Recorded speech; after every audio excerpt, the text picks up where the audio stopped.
Yo, what's up everyone, it's Hacks. I just wanted to follow up on the video that I dropped about a week ago because I know it stirred up a ton of controversy and I think a lot of people were very confused as to where this video even came from and why it happened, what my motivations were for making the video. So I'm planning on making all of that very clear to you. I do want to apologize in advance for using some references that I shouldn't have within the video. The main reason that those references were in the video were because I needed to convey certain concepts like totalitarianism and self-engineered hero narrative, which is when someone throws someone else under the bus in order to become the hero. And unfortunately, the images and web pages that I wanted to use to illustrate those concepts had images of some very nasty people. And I probably could have found better ways to convey those concepts. I probably could have edited the photos up a little bit. So I do apologize for that.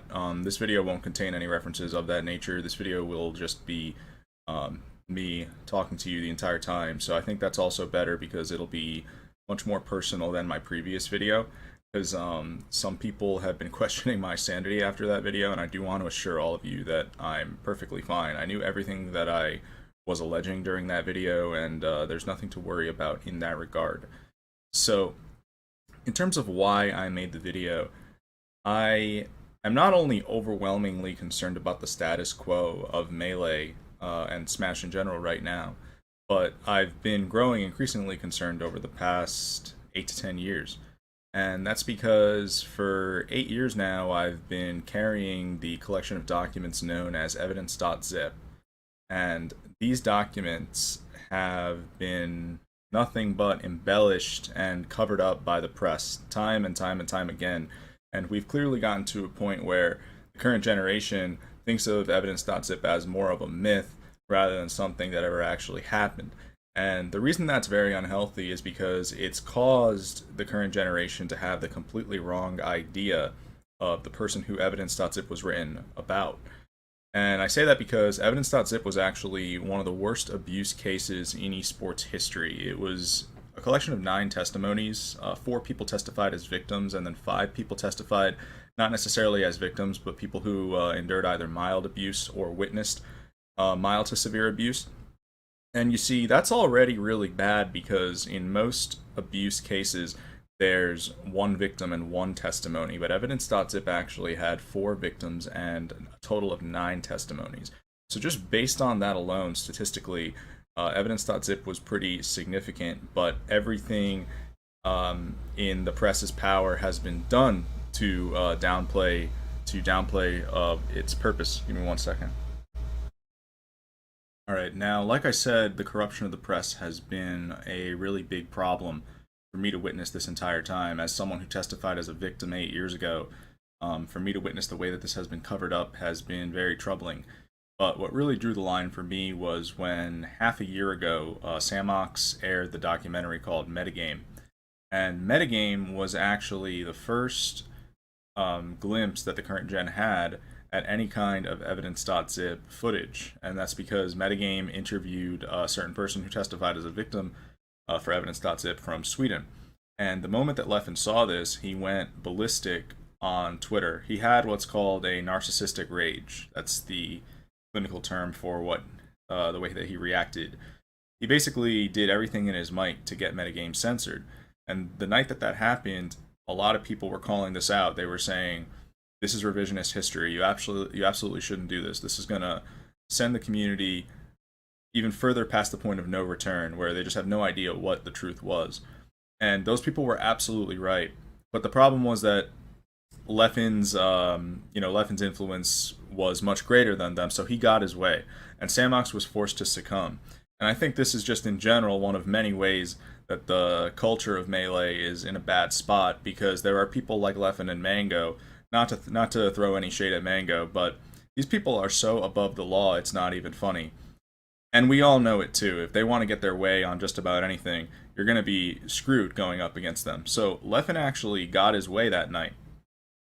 And the reason that's extremely corrupt is because Leffen not only got to censor the press, but then 4 months later, Samox came back with an announcement just this past April saying that he would actually reverse the press in Leffen's favor.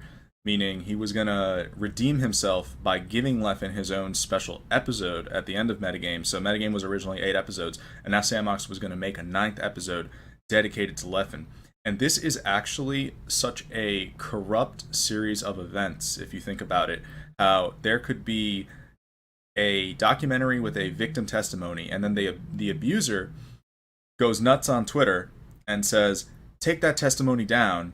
And then the filmmaker has to actually redeem himself with a hero narrative for the abuser. This shows that there's something very, very wrong with the status quo of Smash. And so I wanted to intercept Sam Ox's new metagame broadcast, the one with the 9th episode, by showing people how much bullshit Leffen gets away with on a regular basis. Because the reality is, I think if you really know what's been going on within this scene over the course of the past 8 or so years, meaning since after Evidence.zip, there's enough content for an Evidence.zip 2. There's probably enough content for an Evidence.zip 3. It's genuinely really bad when you put together everything that he's done, but the problem is that because people were kept so in the dark about Evidence.zip 1, people haven't been seeing things from my perspective. You see, I've been viewing the past 8 years from the perspective of someone who testified for Evidence.zip 1, and so I was able to interpret a lot of things that people thought were being done in good faith as things that were being done with extremely malicious intent. Similarly, I've been able to interpret a lot of hero narratives that people thought were heroic in Leffen's favor as situations where he's actually clearly the abuser.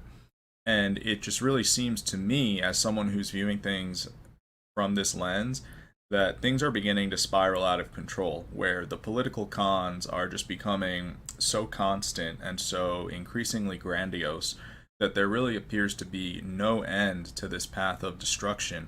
And the worst part is that all of this was predicted within Evidence.zip 1. If you read the testimonies within Evidence.zip 1, they tell you the trajectory only gets worse. As Leffen gets better as a player, he only becomes worse as a person. And there's people saying things like his path of destruction has to end. He's in his own tier of malicious intent and potential damage to the community. If we don't ban Leffen, our Swedish community is basically going to collapse. These were real things that were being said, and so people essentially labeled him as a threat to society. And when you see the real meaning behind a lot of his recent actions, they couldn't have been any more correct. So I'm eventually going to go over a lot of those political cons that I went over in Evidence.zip 2, but what I want to start with is how I correctly called out the press just this past weekend. Because my call out not only couldn't have been any more correct, but it also couldn't have confirmed my theories any harder than it did. Because you see, what happened this past weekend was Leffen got, he got his featured episode. He got his featured 9th episode, and he proceeded to craft an entirely false narrative of how Evidence.zip came to be. So this was a deliberate attempt to brainwash the current generation. It cannot be classified as anything less than that. And if I hadn't intervened, he would have completely gotten away with it, and we would in fact have descended even further into the pits of not knowing what the hell is going on. So I'm gonna tell you what the hell is going on, because I've got a very good idea of what's going on. And what's going on is in 2013, this collection of documents called Evidence.zip was put together. The documents that labeled Leffen as a threat to society and basically suggested that a permanent ban verdict was in order.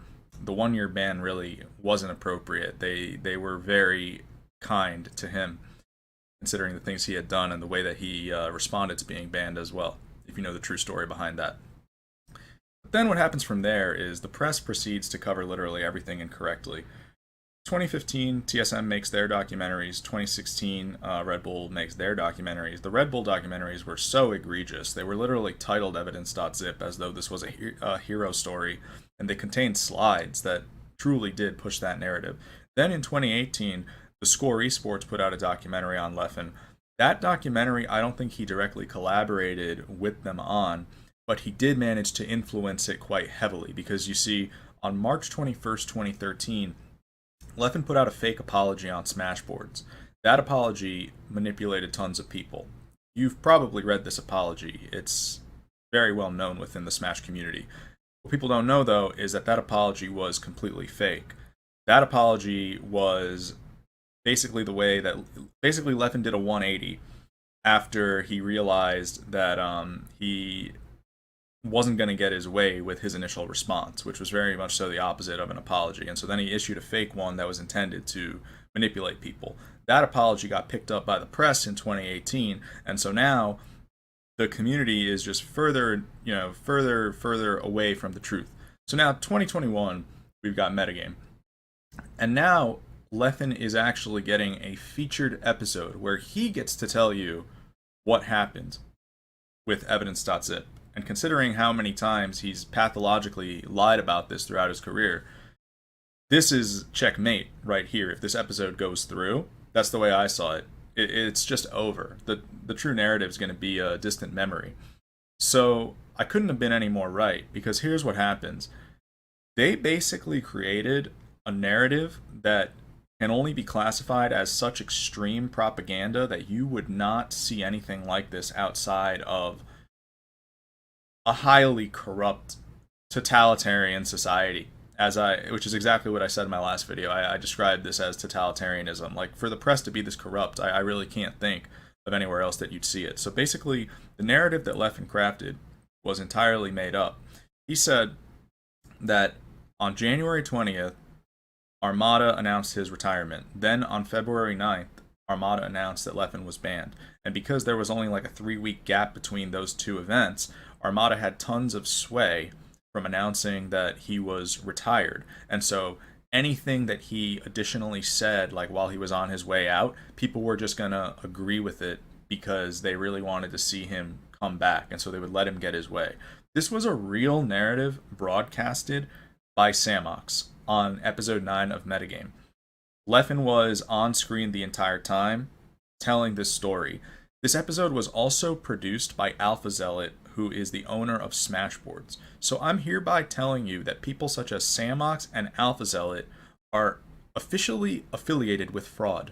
That's how bad this is getting, the degree to which people are covering up the truth so that Leffen can be more marketable. Those people are now affiliated with fraud for providing you with this narrative, because they made it seem as though Armada just dropped, by the way, Leffen's banned, while he was on his way out. And me and Armada both know that's not the truth. I provided you with the truth. There's a collection of documents that totals over 100 pages in which 9 different people gave very lengthy testimonies. So that narrative was not the truth. And I'm going to tell you the truth about how Metagame got covered up 6 months ago, because what was broadcasted 6 months ago when Metagame first aired, something that Leffen absolutely doesn't want you to know about. If you knew the truth about the story that they showed glimpses of, you may not view Leffen the same way ever again. It would be very hard to, and especially now that you know how hard he's going to cover up the truth, it really shows that he never changed. I actually happen to believe he's only gotten worse, but nonetheless, I'll tell you what they covered up. So, last December when Metagame first ran, there was a kid named Rocky with a hearing aid, and they showed a couple minutes of interview footage with Rocky. And Rocky's probably the person who was abused the worst by Leffen in history. When you consider the immorality of what was done to him, man, I'm getting like a tear in my eye even thinking about it. It is just so bad. Sorry, man.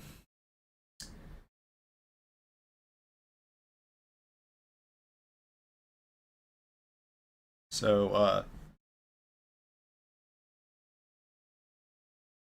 Evidence.zip 1 sadly contains the testimony Rocky gave. Oh, it really is that bad. Holy shit, I haven't had tears in my eyes in like over a year. It's that bad though. So what would happen was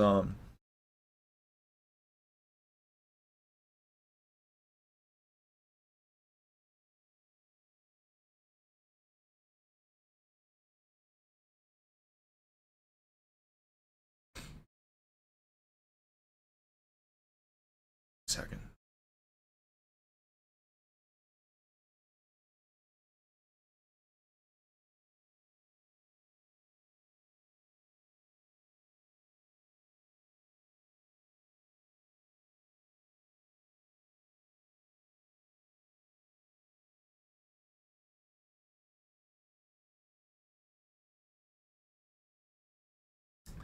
Rocky would keep trying to go to tournaments, and Leffen would ban him from going tournament after tournament after tournament.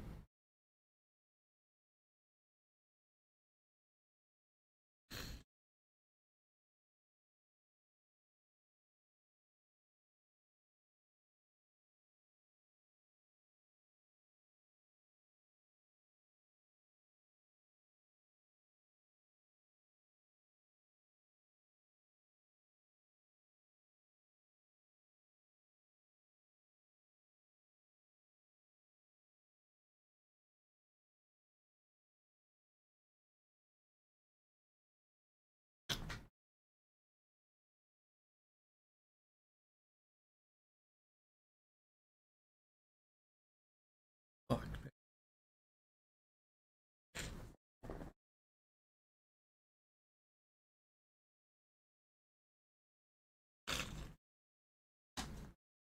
Leffen kept banning him from going to the tournaments. 4 separate tournaments, he kept banning him. He kept telling his friend groups, like, yo, we're not going to allow this retard to go.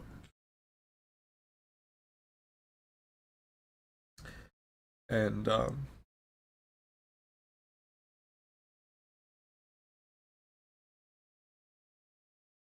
first he manipulates, like in summer of 2011, Leffen manipulates like this guy who used to host Smash Fests into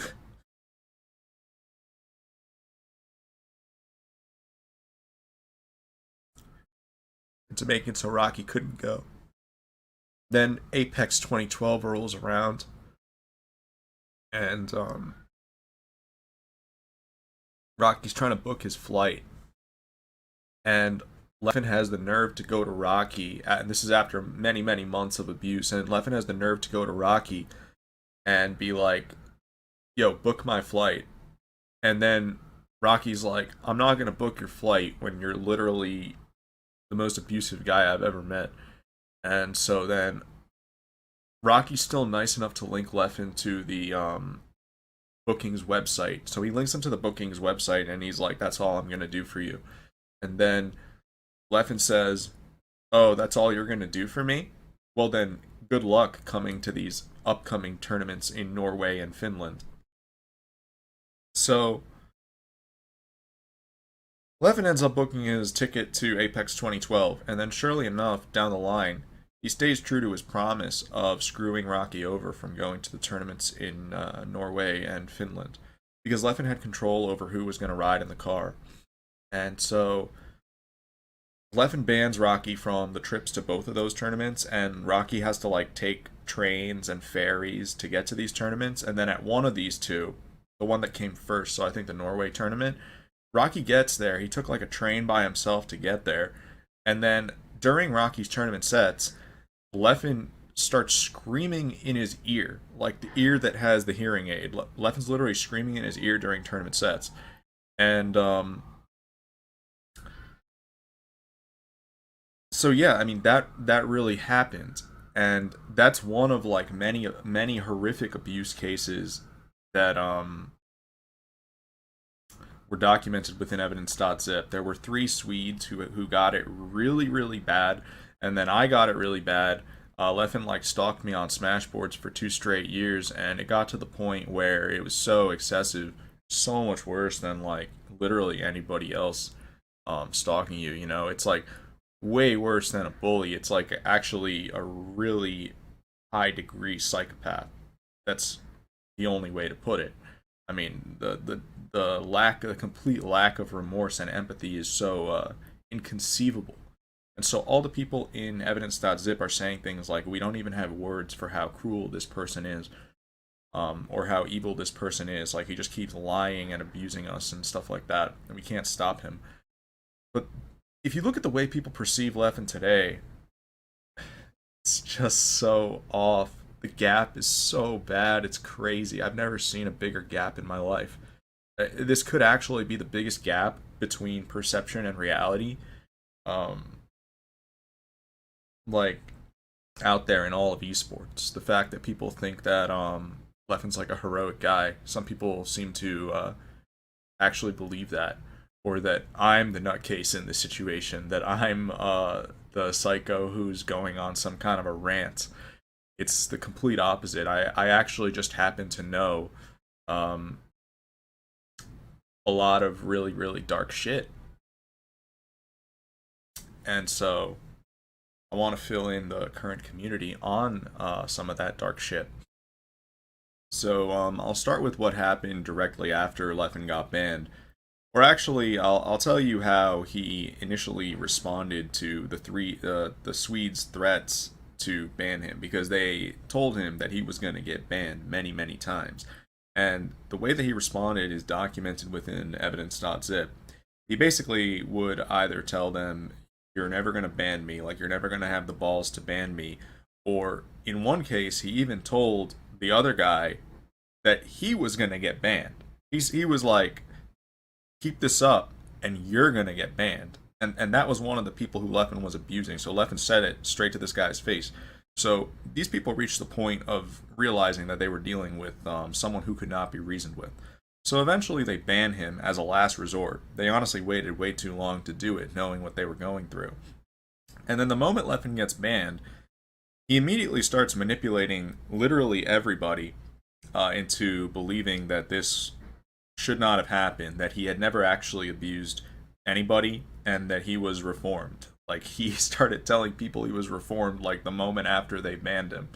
So this is all documented within Rocky's testimony. It's toward the end. It's the second testimony in Evidence.zip 1, which I provided you with.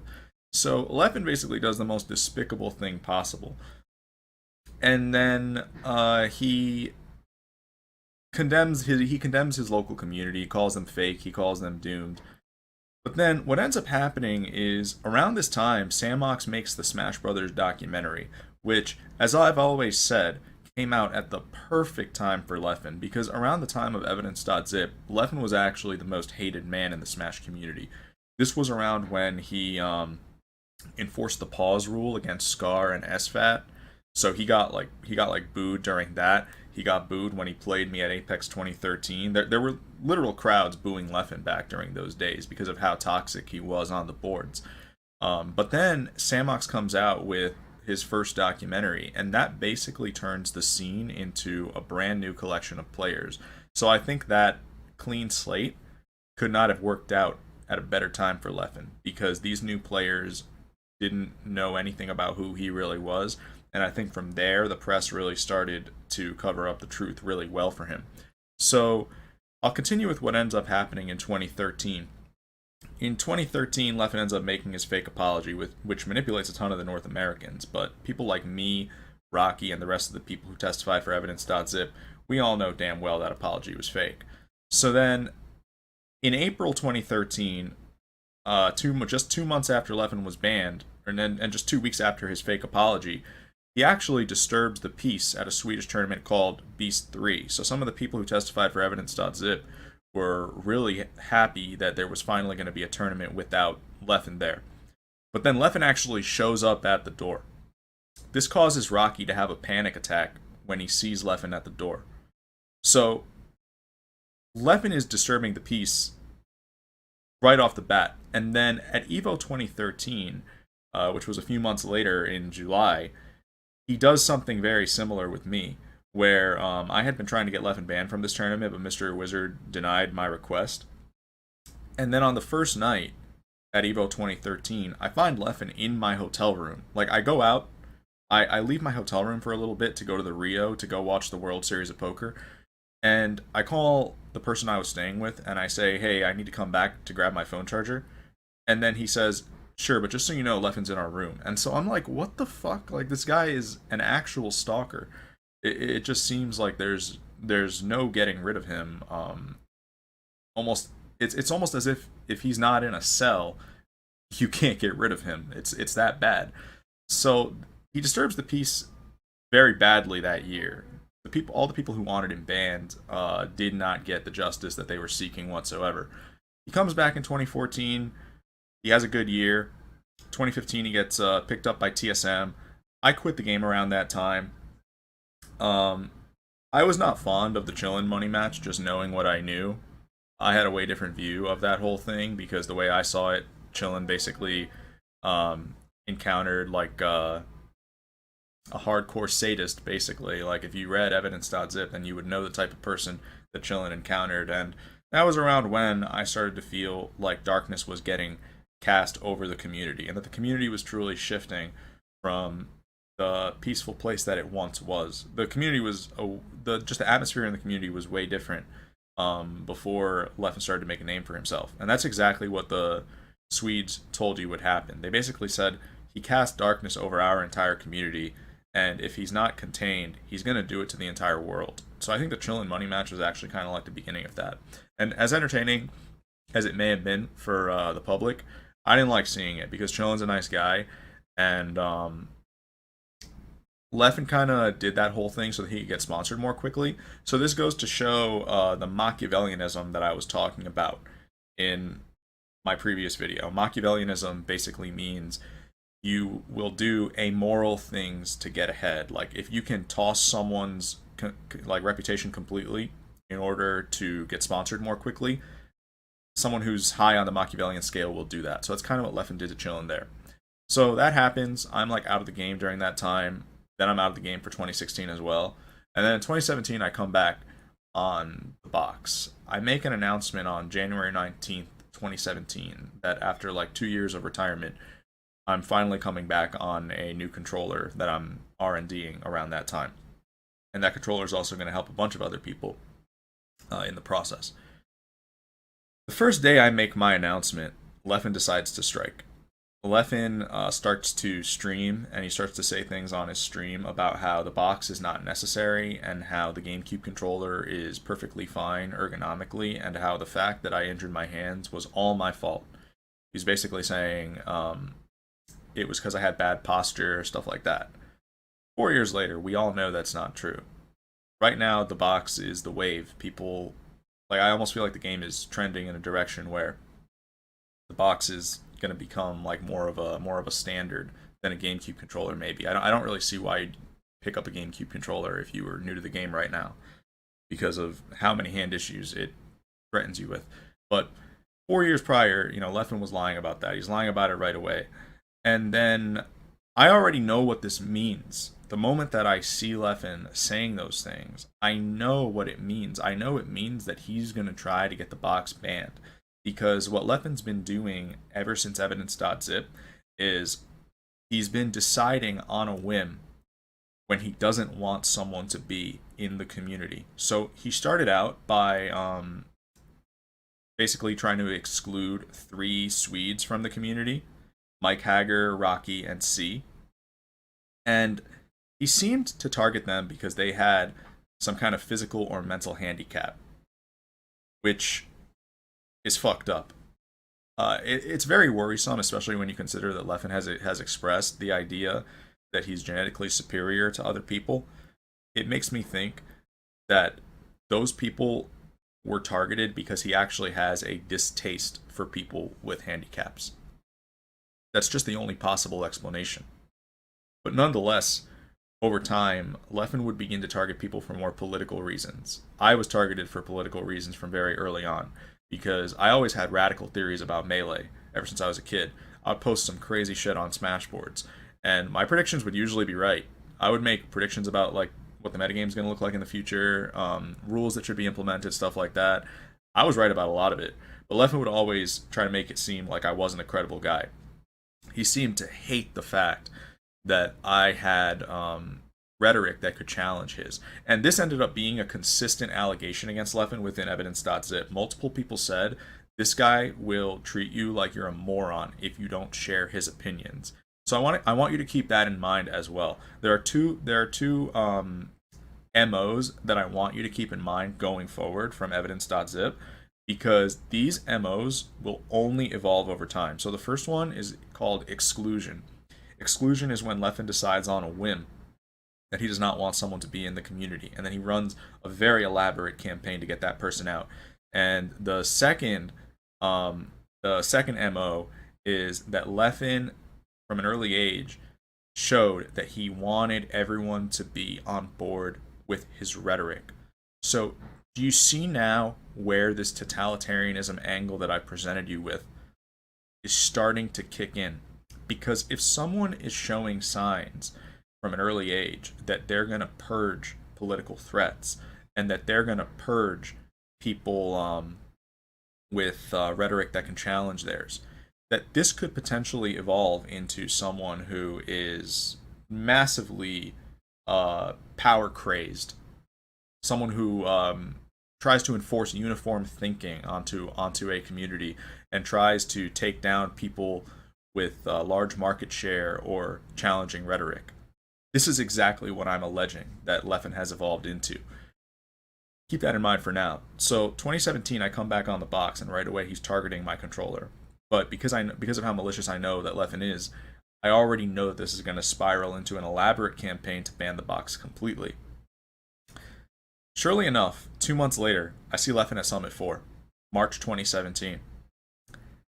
And he pulls me aside within like 5 minutes of me getting to the venue, and he starts interrogating me about the box. And every question that he asks me is designed to get me to say something that he can then use against me later, like on social media. Like I already know he's gonna be like, Hacks said this, and so that means this can't be legal, and that means we have to ban the box. Like, he's basically interrogating me in a malicious way.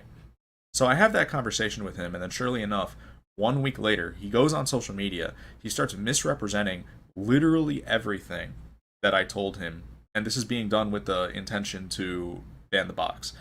And so I make a tweet at him, and I say, "You're putting words in my mouth, dude. This is extremely malicious what you're doing."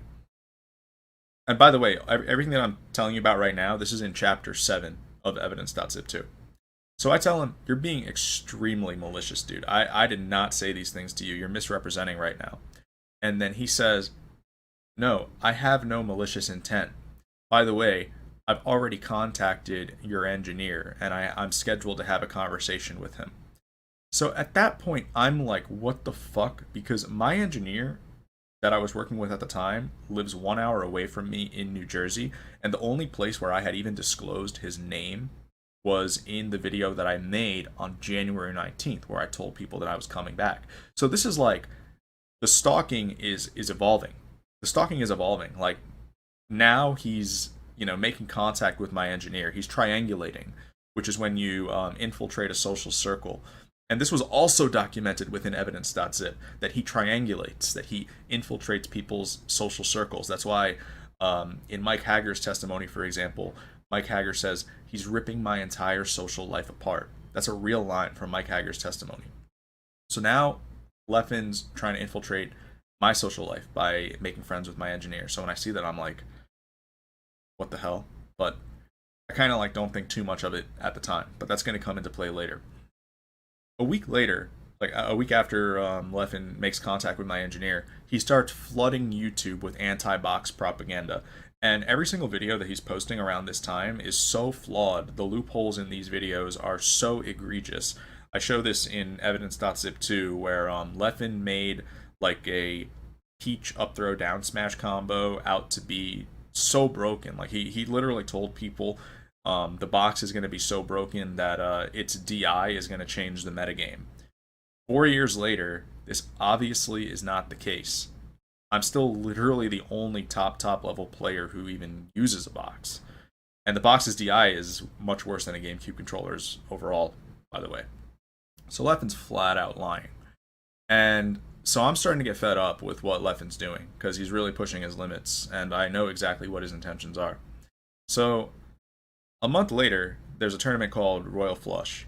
And Leffen got me banned from this tournament, by the way. This tournament's 2 hours away from my house. Leffen contacted the TOs to make sure that I was banned. He was hawking me. This is like when he hawked Rocky. Like, we're under surveillance. Us prospects, you gotta understand, we're literally under surveillance. So he gets me banned from a tournament 2 hours away from my house, but I still go anyway. And something that I left out of Evidence.zip too is on the first day that I get there, there's a moment, there's an interaction where I see Leffen right as I walk into the friendlies room at Royal Flush. And I see him, and I'm just like, hey. And then he goes, oh, you still came. And then I just freeze. I'm like, did he just say that? Did he just really say that to me? Because usually he conceals his intentions better than that. But he literally just said to me, oh, you still came. Which signaled directly to me that he's trying to get me out of this community.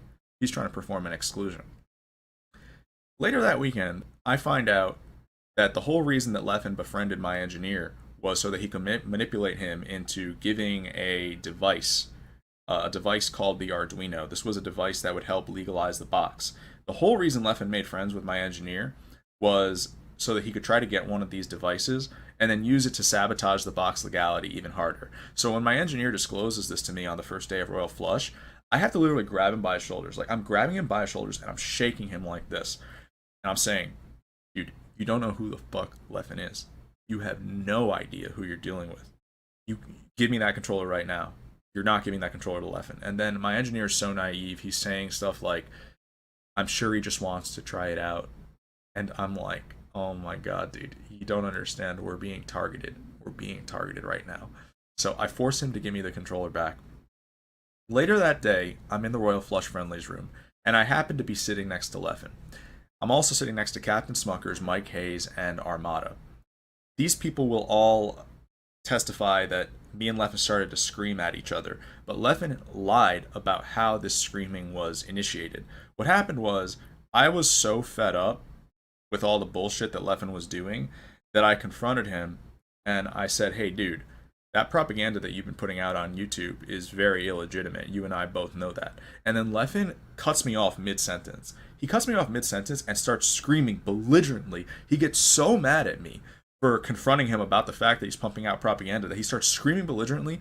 He rips his controller out of the setup, gets up, and starts walking toward the exit door of the friendlies room. So he's trying to fully avoid having the conversation with me because he knows that if he has a conversation with me about these game mechanics that he's embellishing, that I'm going to win. I'm going to expose his bullshit. So he wants to avoid the conversation and keep lying on social media. So then I scream back at him. I tell him, I know exactly what you're doing, motherfucker, as he walks out the friendlies room. And so that's how that interaction happened. But Leffen later goes on social media and says that I harassed him. So there's a rumor going around to this day that I harassed Leffen, when literally I'm trying to confront him about the fact that he's maliciously putting out propaganda. Big misrepresentation. Later that same day, the Saturday at Royal Flush, Leffen has the absolute audacity to come back into the friendlies room and ask me for the Arduino. So he had found out from my engineer that I had taken the Arduino away from my engineer because I had told my engineer that we were being sabotaged. Leffen has the audacity to come back into the friendlies room and he's wearing like a smile, like a beaming smile. He's like this. And he's like, Max, can I have the Arduino? And I'm like, dude, you can fuck off. And then he says, that Arduino is supposed to be mine. I'm like, you could fuck off, dude. I know exactly what you're doing. So then he angrily leaves the room. I follow him outside of the room, and I'm trying to grab his attention. I'm trying to, like, get this guy's attention to get him to talk to me about how malicious he's being. But he just keeps his face buried in his phone the entire time. He doesn't even turn his head to look at me. Like, I'm to his left. We're walking down a hallway side by side, and he's tweeting in front of my eyes. He's tweeting about me in front of my eyes, and I'm following him down the hallway, trying to get his attention, but he just keeps pacing away from me faster and faster. So then he makes a tweet that suggests that I did something wrong by not giving him the Arduino, and then later that week, he hosts Twitch streams where he tells people that I took a controller away from him that was supposed to be his. Like, he made it sound like I took his controller. He once again misrepresented what actually happened so hard to the point that it is basically illegal defamation. Like, you can't say this about me. He's making me sound like I'm a thief, when Leffen's actually the thief. He's trying to jack our controller. and I'm derailing that from happening. So now there's another rumor that I took a controller from Leffen. And if you read Evidence.zip, there are so many lies like this. Like he calls people thieves, um, stalkers, all sorts of shit that they're not. And he completely distorts the way that the Swedish community perceives certain people. So he was like running the same scams on me that year. He's been running these scams on me for the entire time that we've known each other. But nonetheless, at this point, I am losing my shit with Leffen because this is even more malicious than the way that he treated me back in 2011 and 2012. So I see him lose to Zayn a few weeks later at Smash and Splash 3, and that was a major upset at the time. So I take a shot at Leffen on Twitter, and then Leffen reveals to me that now I'm being blackmailed. On top of everything that he's already doing, he reveals logs in which I had come to him in 2016 with a confession that I had some mental health issues back then. I don't know if you guys remember when I used to tell the community that I had insomnia. That insomnia was because I had post-traumatic stress disorder. I had it for about 5 years, from about 2013 to 2018. And it happened because I didn't understand why this guy was stalking me for so many years on end. When I was a kid, when I was like 16, 17, I didn't understand why this was happening. So I had gone to Leffen in 2016 with that information to try to help me recover. And then in 2017, he uses that to corrupt the box legality proceedings. So now the box legality proceedings are just so beyond fucked. They are being corrupted between propaganda, espionage, blackmail, and it's all being done with the willful and malicious intent to end my career. And the worst part is there's a controller on the line that thousands of players in the future are going to need in order to protect their careers, and Leffen just doesn't give a shit. And he's going to do absolutely anything to get me out of the community. So he's legitimately willing to resort to all of these tactics. So that happens. That's the box legality story.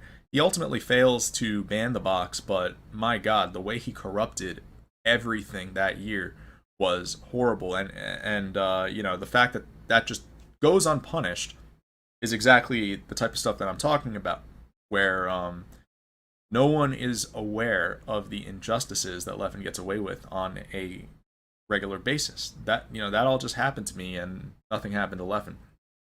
So now fast forward to the end of 2017, and I see that my great friend Hungrybox is now falling prey to Leffen. So what the public sees is that there's just some beef brewing between Hungrybox and Leffen. But what I see is that this is now prospect number 5 at minimum, because you had Mike Hager, Rocky, and C, then you had me, and then Hungrybox was basically becoming a prospect around this time. So the way that I saw that things were going to start heading in the wrong direction was when Leffen decided out of absolutely nowhere that Hungrybox was this deplorable guy. He started tweeting about this in late October of 2017. He just decides out of fucking nowhere that Hungrybox is the most deplorable guy on the planet, and that everyone has a story of Hungrybox being horrible. And it's at this point that I must urge you to research Machiavellianism. Machiavellianism is one of the malevolent personality traits that I talked about in Evidence.zip 2. And what Machiavellianism compels someone to do is craft highly malicious narratives, such as this one, if it will help them defraud someone who's like a threat to them. Like if Leffen could theoretically remove Hungrybox from the ecosystem, then he would go up in terms of market share and in-game ranking. So what you need to know, just as someone who knows what's going on behind the scenes, is that that entire feud was absurdly malicious. And Hungrybox is basically target number 5 at this point, at bare minimum. So, because I saw the way that Leffen was pulling this angle out of his ass, I confronted him at Summit 5, which happened a few days later. I confronted him on the first day, literally like within 1 hour of us getting to the Summit house. I book it to Leffen, because Leffen had just run an elaborate campaign on me that same year in which he was blackmailing me with the intent to end my career. So now I see that he's going to do basically the same thing to Hungrybox, because I knew at the time that Hungrybox had been unfaithful. This was not like super well known, but obviously behind the scenes people knew. And I had the foresight to know that Leffen would blackmail him, because Leffen typically goes after people who he blackmail. He's been doing this ever since Evidence.zip. So I go to him on the first day of Summit 5 and I ask him, why are you going after Hungrybox? And I already know what he's going to say. He's going to say, because he cheated on his girlfriend. And so that's exactly what he says to me. And then I intervene right away. I say, dude, other people in this community have cheated on their girlfriend. For the record, I'm talking about people that are not publicly known. I start listing names. And I'm doing this to expose the hypocrisy, because I know this is a bullshit angle. I want to make it clear between me and Leffen that if he goes forward with blackmailing Hungrybox for that he is a hypocrite, because now he knows that multiple other people have done that. So I spend this entire conversation basically trying to beg Leffen to not go after Hungrybox, because I know that when Leffen goes for someone, it's with the intention of basically ending their career. And this has been documented ever since Evidence.zip. Leffen goes for the kill. He wants to end your career. So when I saw that he had pulled that angle out of nowhere, that Hungrybox was deplorable, I knew exactly where this was going. So I start to beg Leffen. I'm like, please don't do this, man. He's a good guy. You don't need to do this. But there was no getting through to him. So at this point, I'm already fearful that Hungrybox is literally going to lose his career to what Leffen's about to do to him. So down the line, Leffen goes on to upload tons and tons of propaganda. He uploads a video of himself literally stabbing a pancake with a green Jigglypuff drawn on it, which is ridiculous. This shows a high degree of psychopathy. He actually took the time to do that, and he stabbed this pancake many, many times, which is crazy. And then a few months later, he comes out with the video that got like 400,000 hits, the one that's called One of the Many Reasons to Dislike Hungrybox. And in this video, the craziest part about this video is that the public actually entertained Leffen's narrative. Like, Leffen is trying to push this brand new idea that Hungrybox is a terrible guy. And if you look up Machiavellianism, it literally tells you that high mocks will start rumors. And Leffen's been starting rumors like this about people for like almost 10 years at this point. So he's completely making up this narrative, and to make matters even worse, he's exploiting a newcomer named Snowy to push the narrative. There's this kid named Snowy who's featured in that video. And Snowy's sitting next to Leffen, and he's basically agreeing with everything that Leffen is saying, and he's giving like a testimony that supports this narrative. But if you really know how Leffen operates, then the moment that you even open this video, you know that Snowy's getting played. Because Snowy's like a really naive, kind-hearted guy who doesn't know what he's getting involved with. He's getting involved with someone who very maliciously wants to end HBox's career and only wants to use Snowy as a stepping stone in order to do that. And there's a term for that in psychology. It's called abuse by proxy. I explained this in my last video. It's basically when a narcissistic abuser takes advantage of a party who doesn't know any better in order to enact a smear campaign. So it's actually textbook what happened there. That video, though, really started to spiral the hatred out of control. Like, all of a sudden, there started to be this real narrative within the community that HBox was a terrible guy. And for me, this was so crazy to witness, because within Evidence.zip, one of the things it says is that Leffen has successfully manipulated people into hating each other. So that's actually like a premonition of what would end up happening to HBox, because it's like, in 2011, he's manipulating people to hate each other within small pockets. But in 2018, he's going to end up causing crowds to become hostile, like real crowds with large amounts of people in them. Leffen is going to puppeteer these crowds, whether they know it or not, and he's going to create a ton of hostility within the Smash community for the first time ever. Like, the hatred for Hungrybox got out of control that year. I remember I would go to like my local tournament, I still remember this one guy talked to me. He came up to me and he said, "Yo, Hex, I think no, I've heard that Hungrybox like isn't so great of a dude." And I'm like, "Where'd you hear that from?" And he's like, "Oh, Leffen was talking about it." And I'm like, "Oh, you don't say." Fucking made up narrative. This narrative ends up getting so bad that on like the Evo 2018 commentary, Scar and Toph are iterating the sentence. They say, Leffen's been talking about how Hungrybox is a terrible person. He doesn't say terrible player, he says terrible person. You see how just the fact that our commentators are even iterating that sentence is very bad. Because that sentence is being broadcasted to not only like over 100,000 people, but in the Mandalay Bay, the speakers are at the top. And I believe the commentary actually emanates throughout the whole stadium. So the stadium of people is listening to this completely made up narrative. And this is like how you actually incite mass violence is by doing stuff like this. So surely enough, the week after that, Super Smash Con 2018, Hungrybox is completely socially isolated. By this point, everybody hates Hungrybox. And that was when Hungrybox made the tweet that got like 15,000 favorites, the one where he said, "I'm just like a monkey dancing for you guys, huh?" And he said like, "Fuck this community, man." You got to realize that this is all because of Leffen. Like, people are seriously not connecting the dots. People are not understanding that highly malicious political campaigns are being run on people with the intent to end their career by any means necessary. The guy is using blackmail, the guy is inciting mass hatred, he's spreading rumors, and this is on your rank 1 player.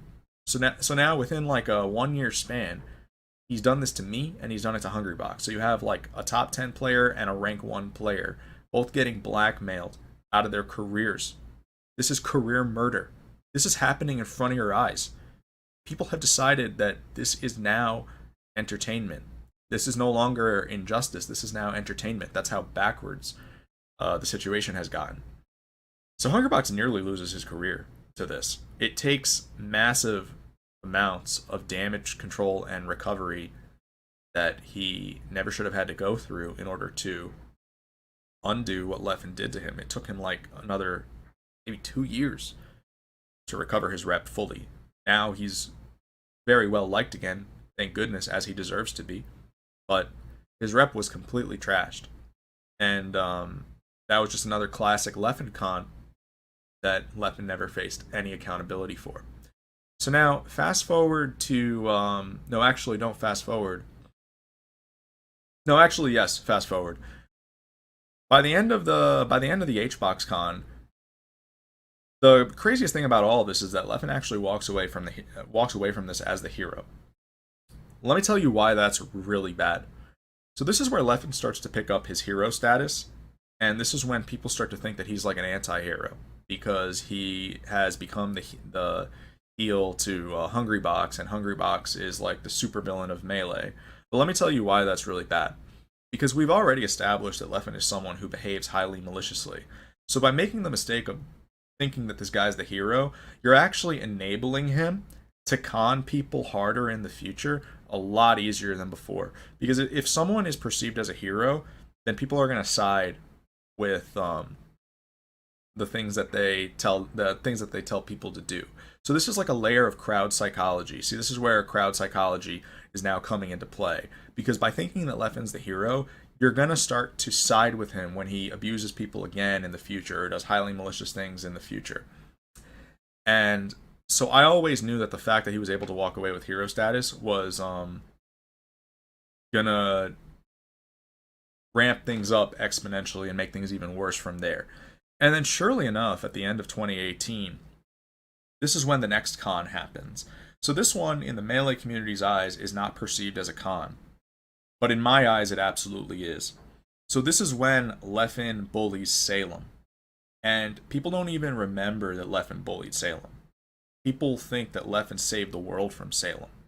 But if you look at what happened, this is yet another case of Leffen being heavily rewarded for bullying someone. You see, the scene is actually trending heavily towards bullying culture because of Leffen. Like, if you read Evidence.zip 1, it'll enlighten you as to the type of person who's being rewarded for running these types of cons on people. And it really makes the Salem con a lot less appealing once you realize that Salem was basically a nerd sitting in their room trying to enjoy the new Smash game that had just come out. And then Leffen appears in their comments section on Twitter.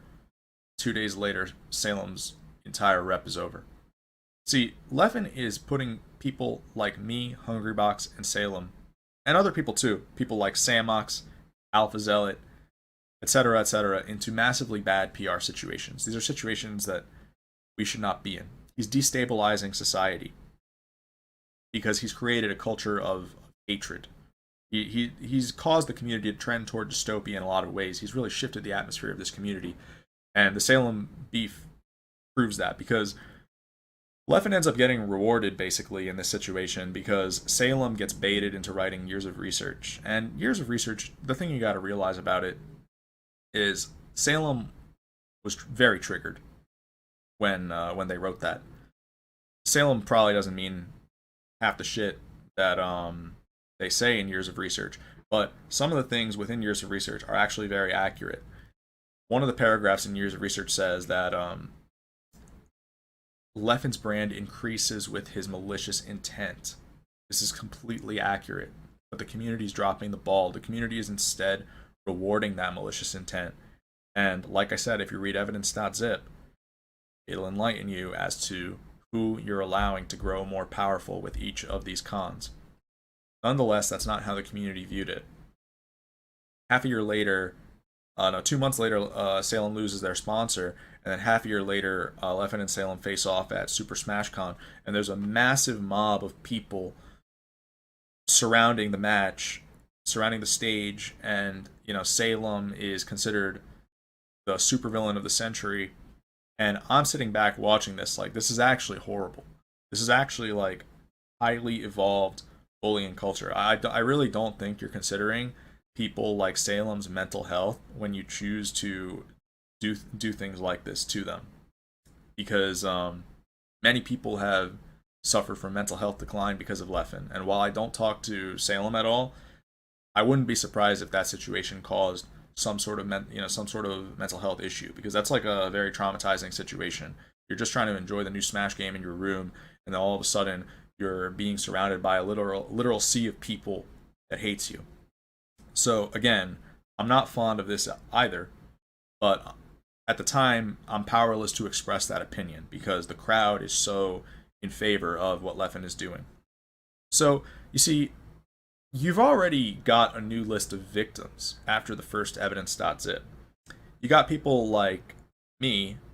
I'm on both victim lists. I'm on the victim list for Evidence.zip 1 and post Evidence.zip. So basically Evidence.zip 2. Hungrybox, that's a new victim. Salem, that's a new victim. All these people are basically having their entire careers or reputations put in jeopardy by Leffen. It's just become so normalized. And before Leffen existed, there was nothing like that. Like, this legitimately destabilizes the job market within the game, because you can suddenly just become targeted and lose your entire rep. What's the point of trying to build a career in this game over the course of many years if you can just be targeted like that and lose it all, out of nowhere? It's really unappealing, honestly. So there's already like a new list of victims, but nobody's viewing it that way. The community thinks that the whole box thing was being done in good faith.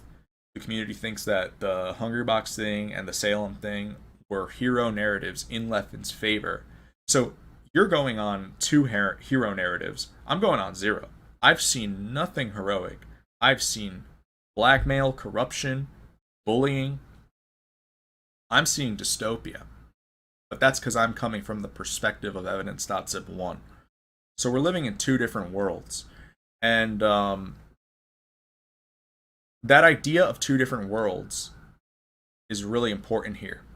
There's a quote within Evidence.zip that's written by C, so in the third testimony, and that quote says, "The chasm between what Leffen and his sympathizers manipulates people into believing is going on versus what is really going on is so drastic that it's inconceivable. C says something along those lines, and C was describing how that effect had been created in Sweden way back in the day.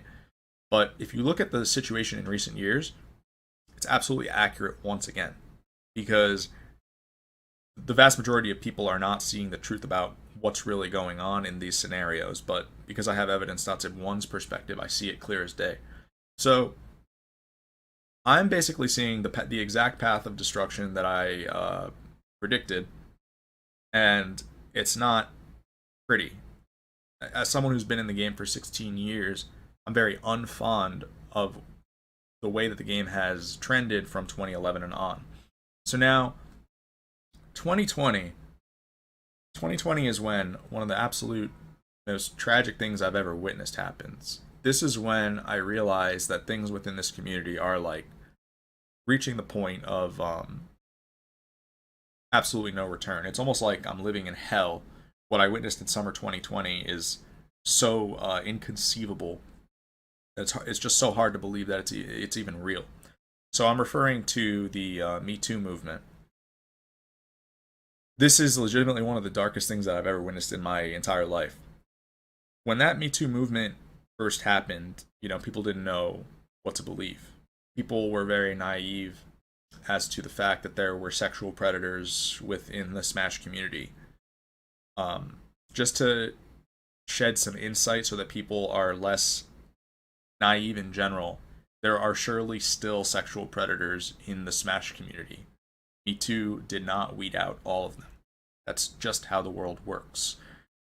The problem, though, is that when Leffen jumped to the podium for Me Too, no one, and I mean no one, questioned why he jumped to the podium. You've got someone now with 2 lists of victims to his name, and this is the guy jumping to the podium on frame 1 for a Me Too movement. Let me shed some light into why this was all a scam. So, in Evidence.zip 2, I explained the diagnosis called Dark Triad. Dark Triad is basically the diagnosis that's being alleged against Leffen within Evidence.zip.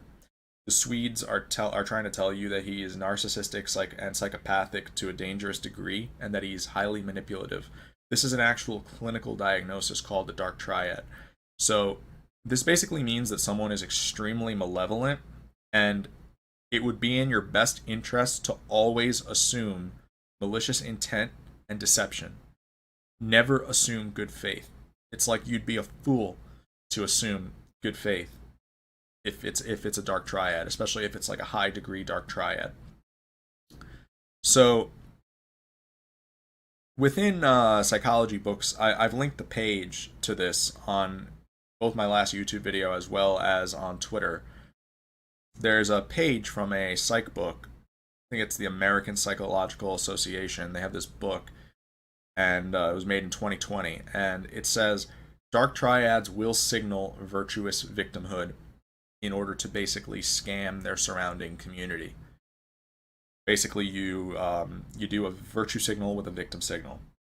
And this is extremely effective when it's done at the right time for making people admire you. And then you get things like money and fame out of your community. And I'm absolutely alleging beyond any reasonable doubt that that's why Leffen jumped to the helm of Me Too.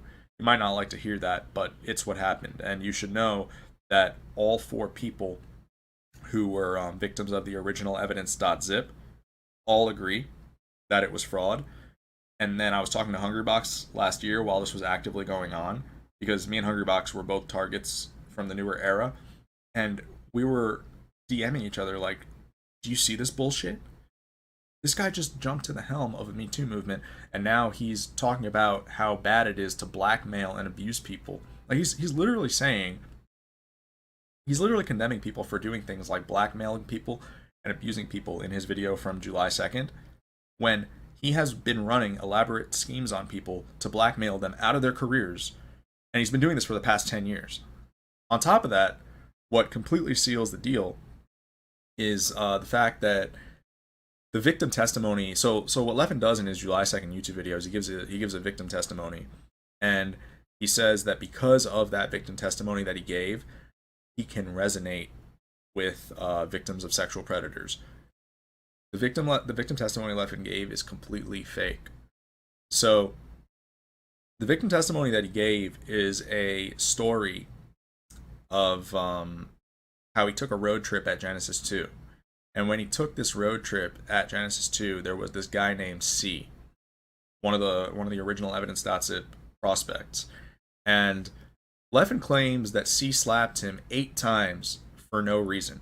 Leffen also makes other claims about C within that video, about how like C was stealing money, doing other stuff like that. And if you open Evidence.zip, multiple testimonies say Leffen has been lying about this story for like 10 years or 9 years at the time. Like, people cannot stop him from lying about this story. So for example, C never stole money. C had borrowed money and failed to pay it back in time. So now Leffen's actually getting on a video with 800,000 views and implicating somebody as a thief. And that person is not a thief. So again, unlawful defamation. But far more importantly, he's implicating this person as an abuser. When the crazy part about this story is that Leffen was actually the abuser. What happened during this trip was C fought for Leffen to be on the trip in the first place. C was the one like running the show for this trip. He was organizing it, and I think some of the other people did not want Leffen to go. And C was like, no, like let's try to get him to reform a little bit. Because I think the other people didn't want him on the trip because he was a brat. But then C really fought for Leffen to come. So then Leffen's able to come on the trip because of C. And then Leffen, during that trip, immediately starts to completely fuck up the trip. Like, he starts harassing C for every single day of the trip. And he goes so far out of his way to prevent the hike to the Grand Canyon from happening. That was like the main reason that C wanted to go on this trip. He starts to like wake C up in the middle of the night, maximize the TV's volume to like cause C fucking ear pain, and C reaches the point where he can't take it anymore, so he slaps Leffen. Leffen later gets revenge during this trip, during the flight home, by jamming his plane seat into C's knees multiple times. Like, he literally jams the plane seat into C's knees twice, and this causes C knee pain for multiple weeks. So that's actually the worst physical assault within this entire story, is the way that Leffen jammed the plane seat. But you see, Leffen is using this as a victim testimony to take the helm of the Me Too movement. And this is actually the most malicious and backwards thing that I've ever seen.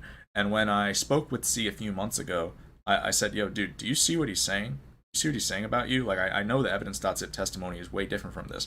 And this is when C starts to suggest that Leffen may actually deserve to be in jail. Because the fact that his lies are escalating to the point that they are, like when you start to, tally everything that the guy has done. 2017, he defrauds a controller's legality process through lies and other malicious methods. 2018, he almost pushes Hungrybox out of the entire community through those same methods. 2019, he instigates, he basically bullies Salem out of the community. But now, 2020, he's lying to people about a situation where he's claiming he's the victim and he's actually the abuser. And everyone's just automatically believing him, when he's this guy who has literally two lists of victims. So I'm witnessing this, and as someone who's been on both lists, I'm disgusted. I'm like, this is like a sin against humanity. People have no idea what's really going on here, and it's so sad, the gap within this community. So Leffen picks up a ton of followers, of course, from doing that. It's just like the Salem situation, where he actually like picks up a ton of followers from doing something malicious. And you might be thinking, well, what does it matter if he did it with malicious intent if he helped victims? Because it is true that Leffen made a bunch of good tweets that week, during the Me Too week, that were very good for victims to read. Well, I'll tell you the problem with it. The problem with it is that you have someone with malicious intent growing stronger. So that means that when Leffen pulls off cons later down the line, he's going to have a lot more sway. because he picked up a lot more clout from the Me Too thing. Zero also gets knocked off the totem pole during that Me Too thing. And so now Leffen actually has the biggest following in the community. And so this is very bad because you have someone who's actively behaving maliciously. If you really like look at the motivations behind all of his actions, and he's acquiring a bigger and bigger following, and this can only be a sign of bad things to come. So the perfect example of a bad sign of things to come would happen about half a year later when Samox debuts Metagame. Because now you see the community is so gapped by this point in terms of perception and reality. They believe Leffen to be someone who he completely is not, because he's basically just crafted 3 hero narratives from him for himself between the HBox feud, the Salem feud, and the Me Too involvement. But in reality, this is someone who is still carrying that same malicious intent with him. So when Samox debuts Metagame and shows footage of Rocky, you see how now it all comes full circle. I started the video by telling you about Rocky, but now you're seeing how Leffen acquired the power to censor the press. So now he has the power to censor the press based on past actions that people misinterpreted. And being able to censor the press that easily is extremely dangerous. This is where I start to use the term totalitarianism, because one of the aspects of a totalitarian society is that the press is fully under control, meaning there is however much censorship and propaganda necessary to brainwash the masses into believing things that are not true. So the way that Leffen got Metagame censored so easily, and then comes back 4 years later with a hero narrative, believe it or not, you're actually starting to witness something that's way more in line with totalitarianism than you may think. Because he's able to wipe out the fact that he heinously abused someone with a hearing aid and come back with a story that heroizes him instead. This is massively corrupt. And now you see how he's able to boss around people like Samox and Alpha Zealot. So now people like Samox and Alpha Zealot have no choice but to submit to Leffen's desires. So you see how this is all a snowball that begins to spiral out of control. If you actually, research other societies that were ultimately conquered and became totalitarian, you'll witness very similar patterns to this one. You witnessed massive corruption occur just recently in the Smash community when Samox had to issue that 9th episode of Metagame. But people may not have realized that. So you had the Metagame con. But now in 2021, there are 2 more cons I want to talk about. And these cons, again, are made easier for Leffen because of all the clout that he's picked up from those prior ones. So the first con is the Hax's Nightclub con. So at the beginning of this year, I held an online event, a free event for the East Coast on January 2nd, 2021, and we got nearly 600 entrants. And so we were looking to do that event every week, every Saturday, that there wasn't that there wasn't another tournament happening on that date, because obviously we're not going to overrun another tournament. And so Leffen, seeing that his longtime adversary had just set up a massively successful tournament, wanted to say something about that. Just like how he wanted to say something about the box's legality 4 years prior. Just like how he wanted to say something about my Smashboards theory crafting 4 to 5 years before that. See how the surveillance never ends. People are legitimately being placed under surveillance by Leffen. So now he wants to do something about Hax's Nightclub, but he has to do it in a deceptive way because we don't allow people to blatantly overrun each other's tournaments. So what he does is he starts by setting up Levo on January 3rd, the day after Hax's Nightclub. He announces that he's starting up a series called Levo. But the catch is that Levo is only for Europe. So everyone sees this, and they don't even realize what Leffen just did. What Leffen just did is blatantly directed at myself. He's not starting up a Saturday weekly series the day after my Saturday weekly series has a massively successful opening event for no reason. This is going to be a long con. Actually, it's not going to be that long. The next stage of the con is going to take place in less than 2 weeks from that point. So, what he does on January 14th, I believe, is he announces that the next Levo, the one that's coming up in 2 Saturdays from then, will add a North American bracket. And you see what he did just there is he actually overran the second Hax's Nightclub event without anyone realizing it.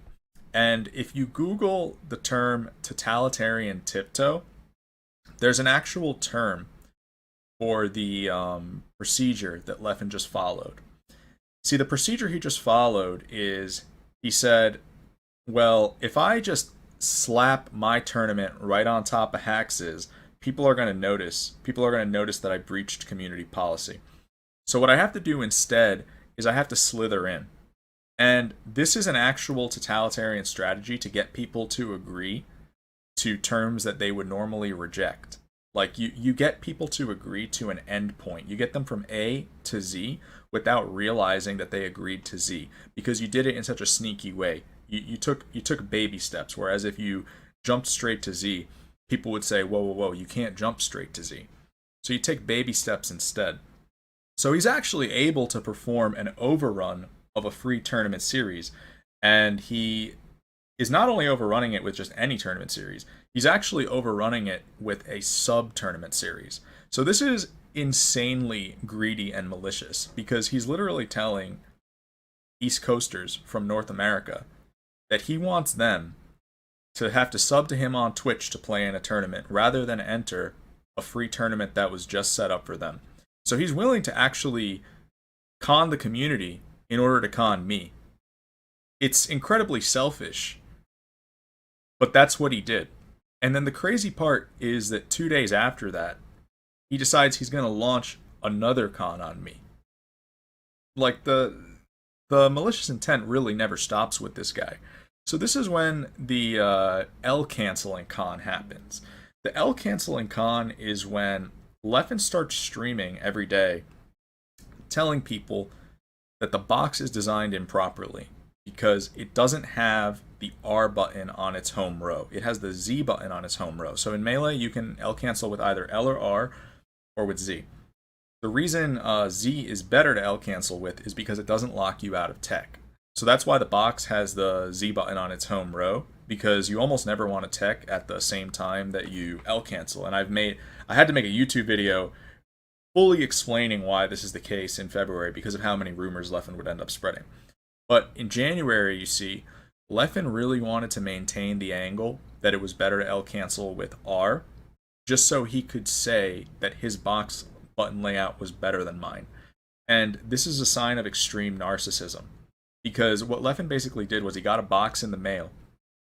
He took it out of the box, no pun intended, and he immediately looked to criticize it. He immediately looked to find flaws in it, and the flaw that he would try to point out that really ended up screwing things up was when he tried to tell people that the R button should actually be on the home row, because objectively it shouldn't. Objectively, the Z button is better to L-cancel with, and on top of that, you actually screw up multiple other things by putting R on the home row.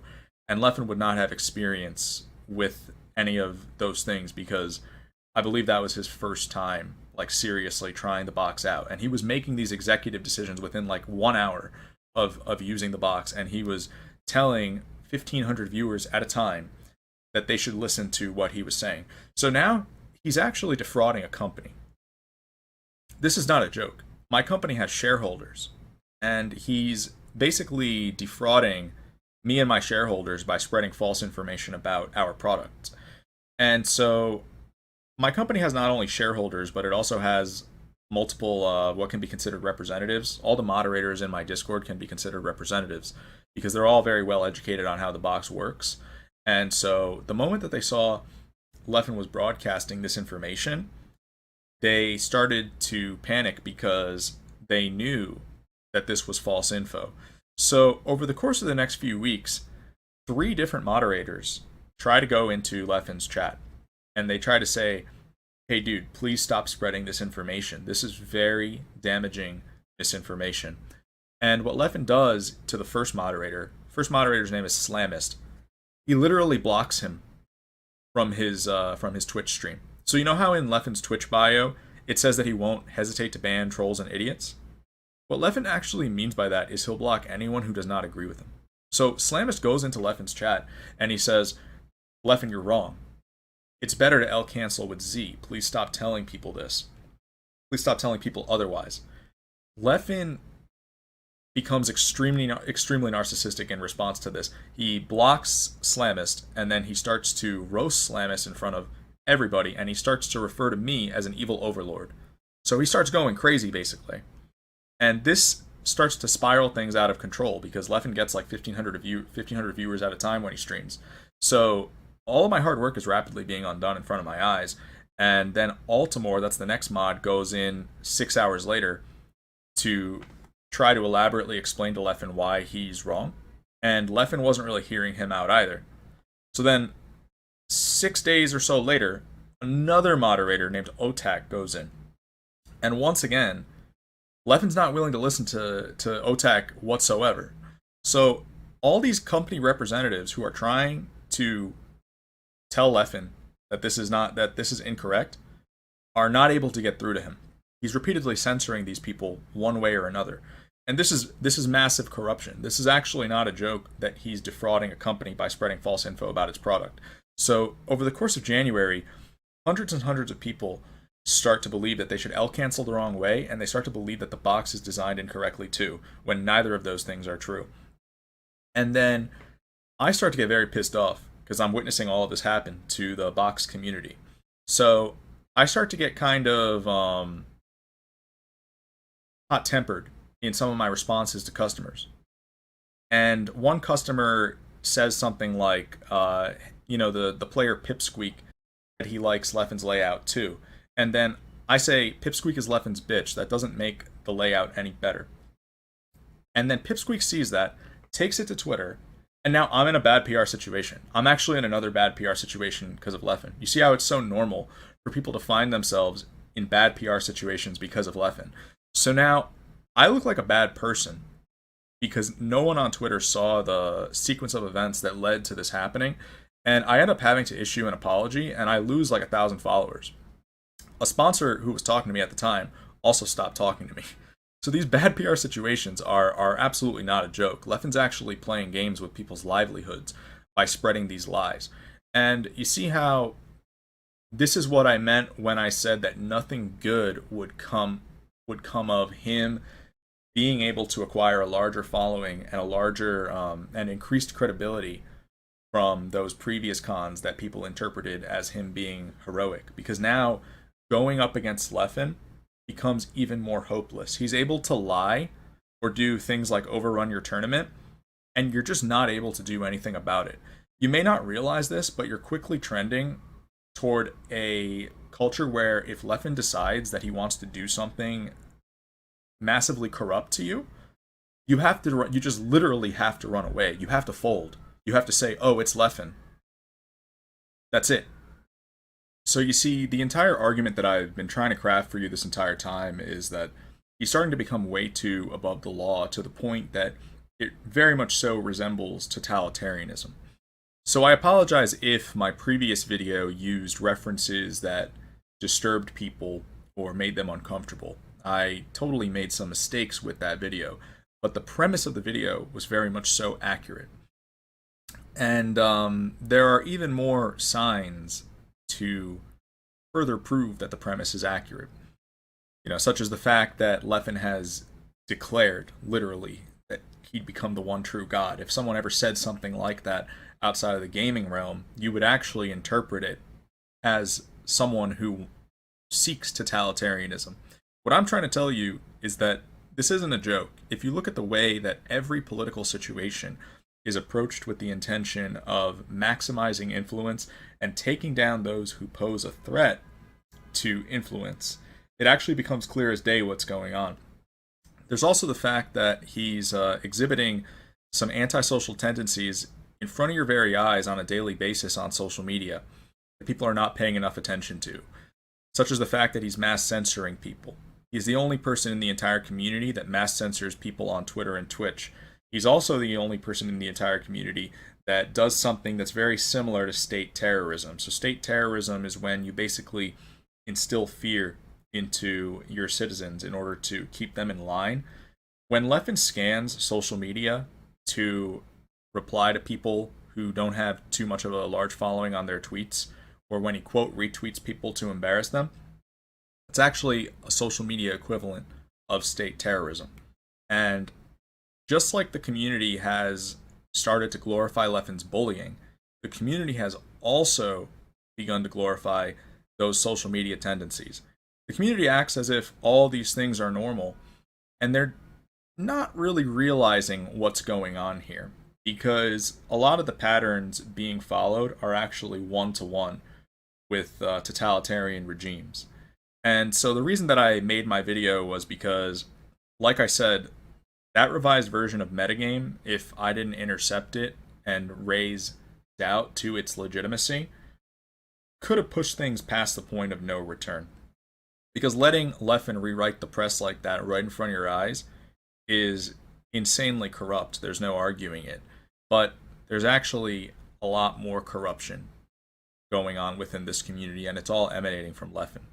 So I've been aware of this for a long time, having come from Evidence.zip 1, and I've seen that as time goes on, less and less people have the courage to call this out. So I needed to stand up to what was going on, even if it put me under the line of fire.